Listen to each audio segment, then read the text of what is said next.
An Oklahoma Turnpike toll collector is accused of nickel and diming thousands of dollars from drivers. A 59-year-old Betty Kewen is charged with embezzling nearly $7,000 in toll money in a year's time, in fact. Fox 23's Abbie Alford is reporting live right now to explain how authorities say she did it and what tipped them off. Abbie.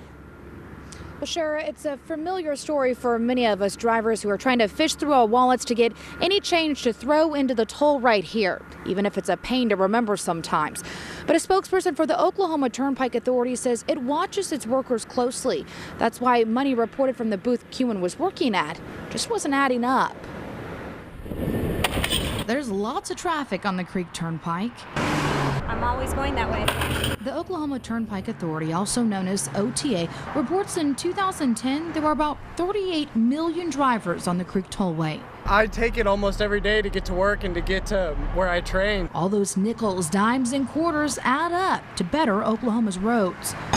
The alarm sounded when OTA said it noticed irregularities in the toll workers' audit. It's not right. Oklahoma Highway Patrol took over the investigation. They say between September 2010 and last December, Betty Kewen stole $6,799.23 in toll money. It's crazy, but you know, it's tough times. People do what they got to do, I suppose. It's not right. That might seem like a lot, but considering the Creek Turnpike made $25 million in 2010, it's really a tiny fraction of the revenue from the area. Still, that's 28,000 quarters that should have gone to the Turnpike Authority.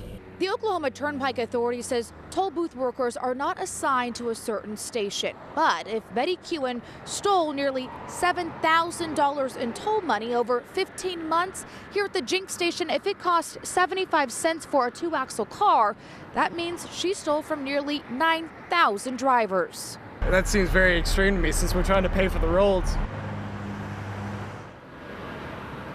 The spokesperson for OTA says that Kewen was fired in December. Now, I asked that after this incident if they were going to change any of their policies or if they were going to change how they look at their workers more closely. Spokesperson tells me no, what they have in place works. They said that they normally are audited every year, and once they noticed these red flags in the Kewen incident, they called for another audit and an investigation.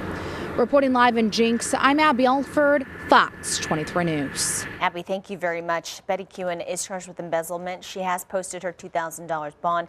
If convicted, she'll pay a fine and the amount of the stolen money and will serve 5 years in prison.